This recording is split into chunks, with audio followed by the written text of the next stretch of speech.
Hi மக்களே, இந்த வீடியோவில் பார்த்திங்கன்னா தென்னிந்தியாவின் அயோத்தி அப்படிங்கிற அழைக்கக்கூடிய நம்ம மாயவன் கோவிலோட கும்பாபிஷேகம் தாங்க பார்க்க போகிறீங்க. இந்த கோவில் பார்த்திங்கன்னா ஓலப்பாளையத்தில் இருக்குது. ஹஸ்பண்ட் மட்டும்தான் கோவிலுக்கு வந்துட்டு போயிருந்தாங்க. நான் வந்துட்டு போகலைங்க. மறுபடியும் மண்டல பூஜை நடக்கும்போது ஒரு நாள் ஃப்ரீயாக போய்க்கலாம், இன்றைக்கி போனால் பயங்கர கூட்டமாக இருக்கும், சாமியை பார்க்க முடியாதுன்னு சொல்லிட்டு அவர் மட்டும்தான் போயிருந்தார். காலையில் பார்த்திங்கன்னா 7:30 to 8:30 கும்பாபிஷேகம்னு சொல்லியிருந்தாங்க. காலையில் ஹஸ்பண்ட் பார்த்திங்கன்னா அங்கே ஒரு 8 மணி இருக்கிறத போல் கோவிலுக்கு வந்துட்டு ரீச் ஆகியிருந்தாங்க. போகும்போதே பார்த்திங்கன்னா பயங்கர கூட்டம்னு சொல்லியிருந்தாங்க. அடித்து பிடிச்சி வந்துட்டு நம்மளும் ஒரு இடம் வந்துட்டு போய் பிடிச்சிடலான்னு சொல்லிட்டு போயிட்டு முன்னாடி போய் இடம் பிடிச்சாச்சுங்க. ஃபுல்லுமே பார்த்திங்கன்னா அங்கே ஒரு கொடி பறக்குது, பார்த்திங்கன்னா அந்த கொடி தான் வந்துட்டு ஃபுல்லாமே பறந்துட்டு இருந்ததுங்க. அப்படியே ஃபுல்லாக பார்வையாக இருந்துச்சுங்க.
திரும்ப இங்க திரும்ப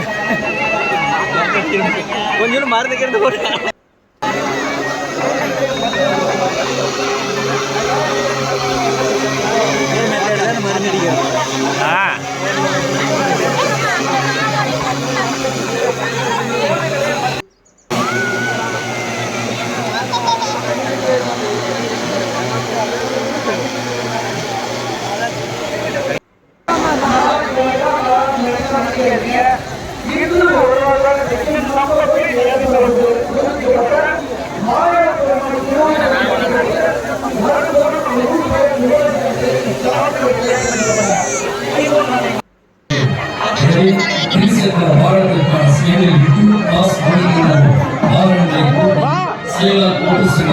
உங்கள் ஆவணத்தில் இந்த கோயில்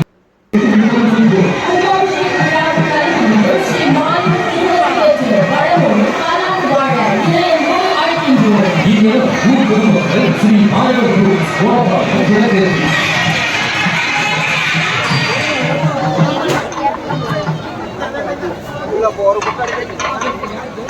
கும்பாபிஷேகம்லாம் முடிச்சதுக்கப்புறம் பார்த்திங்கன்னா நம்ம வந்துட்டு கோயிலுக்கு வந்துட்டு கொஞ்சம் கொடை கொடுக்கலான்னு சொல்லி நம்மளால் முடிஞ்சதை வந்துட்டு கொடுக்கலான்னு சொல்லி போயிருந்தோங்க.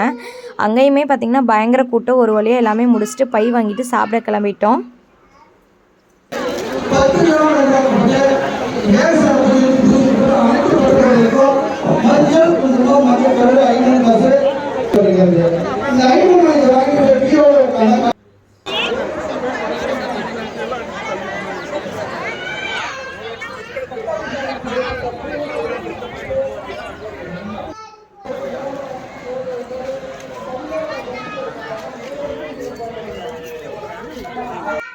சாப்பிட்றதுக்கு பார்த்திங்கன்னா இந்த மாதிரி ஷெட்டு மாதிரி போட்டிருந்தாங்க. அதனால வெயில் கொஞ்சம் நல்லா இருந்ததுங்க. கூட்டம் பாருங்கள் எந்த அளவுக்குன்னு சொல்லிட்டு அடித்து பிடிச்சி இடையில தான் பூந்து சாப்பாடு வாங்கினோங்க. சாப்பிட்டு கிளம்பியாச்சு. சாப்பாடு பயங்கர டேஸ்ட்டுங்க.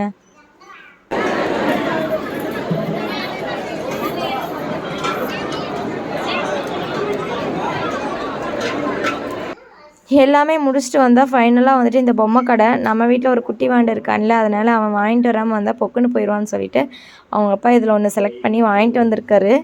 எதுன்னு சொல்லி கடைசியாக நீங்களே பாருங்கள்.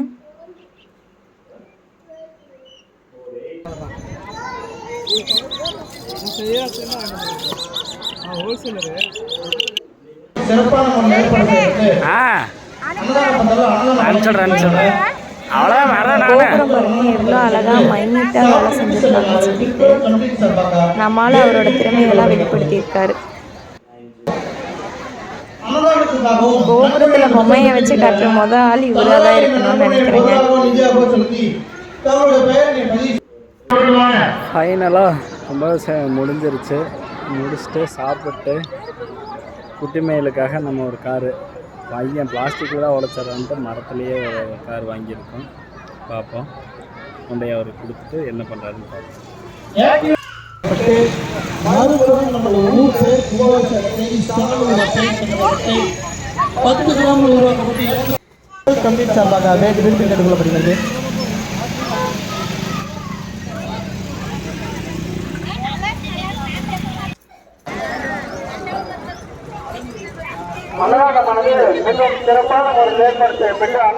இந்த வீடியோவை கடைசி வரைக்கும் பார்த்த எல்லாருக்குமே ரொம்ப நன்றிங்க.